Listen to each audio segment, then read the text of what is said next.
Hello students, welcome to all of you in accountancy class for class 11C. And today in this video we are going to solve question number 7 of our running chapter recording of transaction 2. Because this question is very lengthy and it is not possible to solve it without book, so I am making this type of video for you, and when you watch this video you can understood very well the concept of this question. Question number 7 states that prepare double column cash book from the following information for September.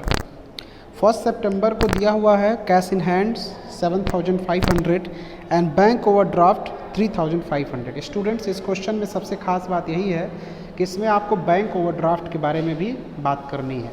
तो bank overdraft क्या होता है ये मैं सबसे पहले आपको थोड़ा सा बताना चाहूँगा. पहले भी बताया गया है.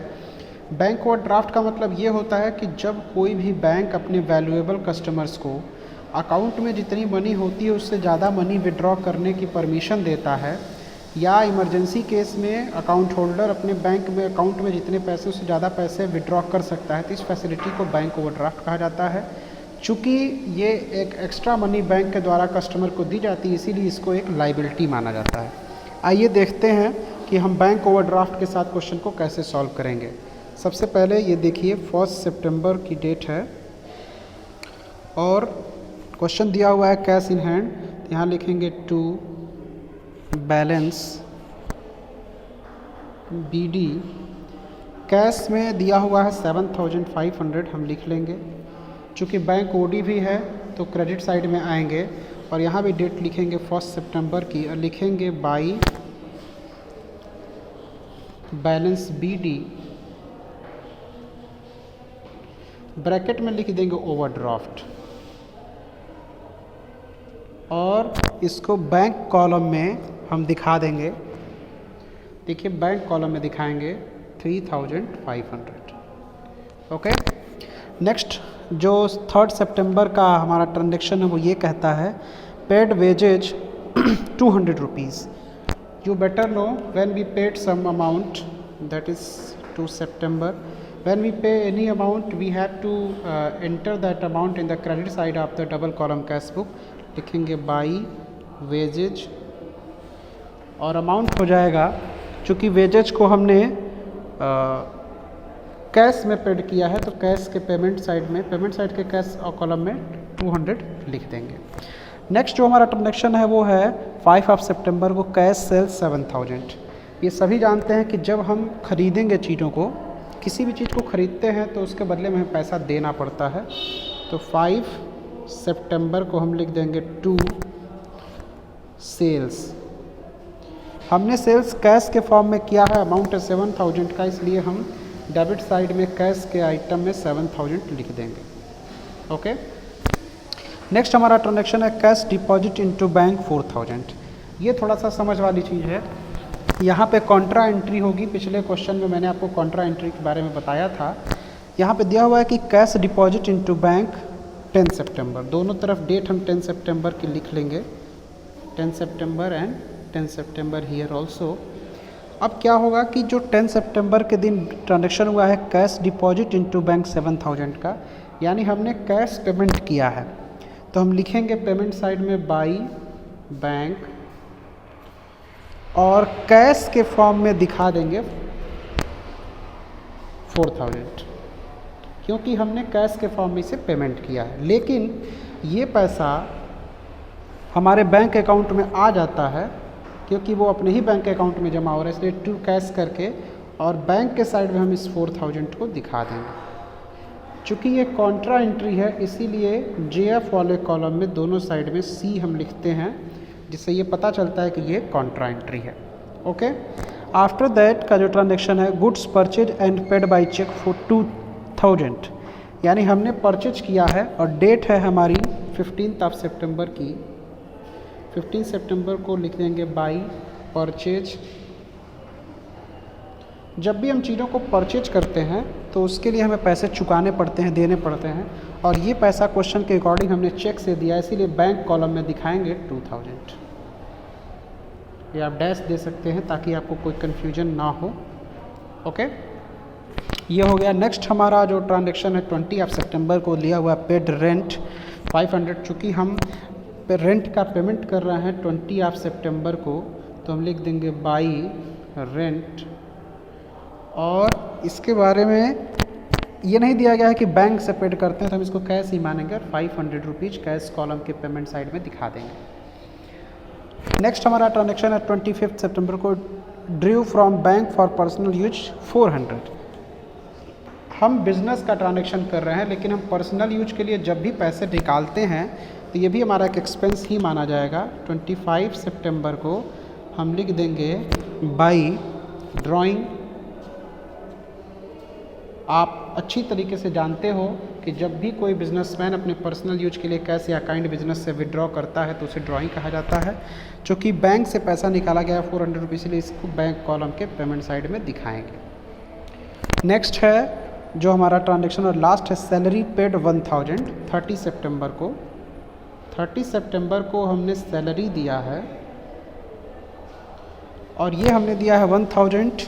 चूँकि ये बैंक के बारे में कुछ नहीं दिया, इसलिए हम इसको कैश में दिखाएंगे 1000। स्टूडेंट्स, क्वेश्चन नंबर 7 में टोटल इतने ही ट्रांजेक्शन्स दिए गए हैं जो अभी आपको इस वीडियो में कंप्लीट कर दिए गए। अब बारी आती है इस क्वेश्चन को कि कैसे हम अकाउंट बैलेंस करते हैं। आइए इसे भी सीखते हैं।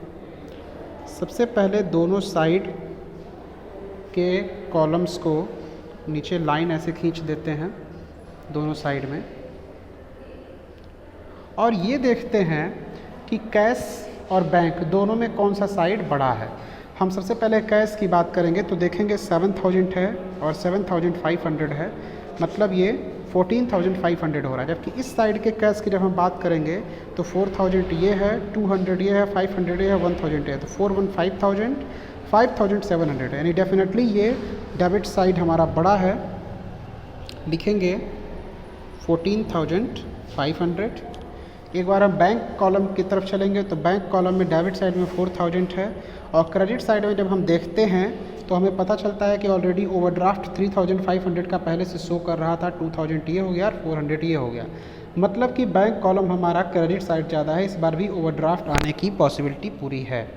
तो 3 to 5 5500 प्लस 400 5900 ये हो जाएगा, ये हम लिख देंगे।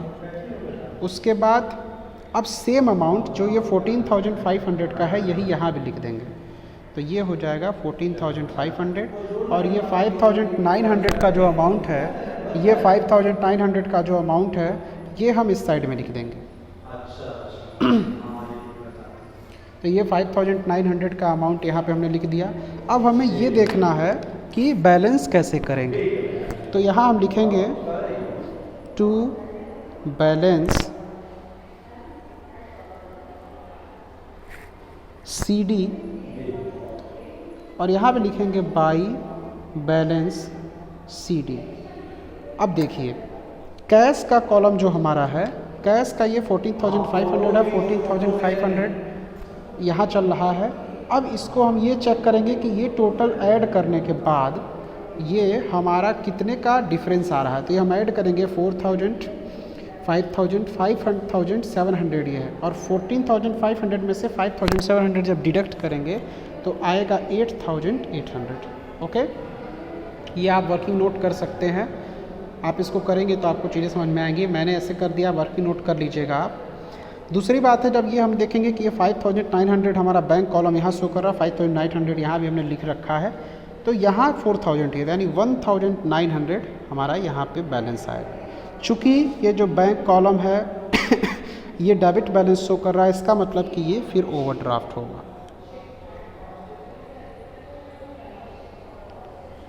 और यहाँ पे ऐसे इक्वल है। अब ये जो बैलेंस होगा, ये जो बैलेंस CD है कैश का 8,800, इसे हम डेबिट साइड में दोबारा ब्रॉट डाउन करेंगे, और ये जो बैलेंस ओवरड्राफ्ट का इसको दोबारा हम क्रेडिट साइड में ब्रॉट डाउन करेंगे। जैसे हमने स्टार्टिंग में यहाँ बैंक ओवरड्राफ्ट दिखाया था वही ओवरड्राफ्ट यहाँ है। तो यहाँ पे लास्ट में हम देखेंगे ये सितंबर का मामला है, 1 अक्टूबर यहाँ पे लिख देंगे और 1 अक्टूबर यहाँ भी लिख देंगे। 1 अक्टूबर को क्या होगा ध्यान से समझते हैं। ये 1 अक्टूबर है। ये जो बैलेंस CD है ये बैलेंस BD हो जाएगा। इसको हम लिखेंगे टू बैलेंस BD और कैश में दिखा देंगे 8,800। और इसी डेट को ये जो बैलेंस CD है वो यहाँ BD हो जाएगा बाई बैलेंस BD। चूँकि ये ओवरड्राफ्ट है, ये हमेशा बैंक साइड में, बैंक कॉलम में जाएगा, ये 1,900। ये आपके क्वेश्चन का सॉल्यूशन है। ऐसा हम लोगों ने इसको इसलिए किया है, एक बार फिर मैं आपको समझा दूं।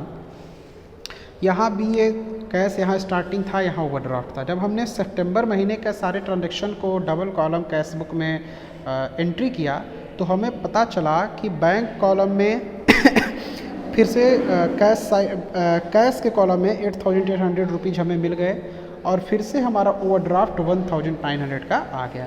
ये आपका क्वेश्चन है। आप इस क्वेश्चन को ध्यान से इस वीडियो को देखेंगे और अगर इससे रिलेटेड कोई प्रॉब्लम आएगी तो आप हमसे बात कर सकते हैं। I hope you all understood this question very well. I am going to share the pic of this question in your group also. Thank you so much.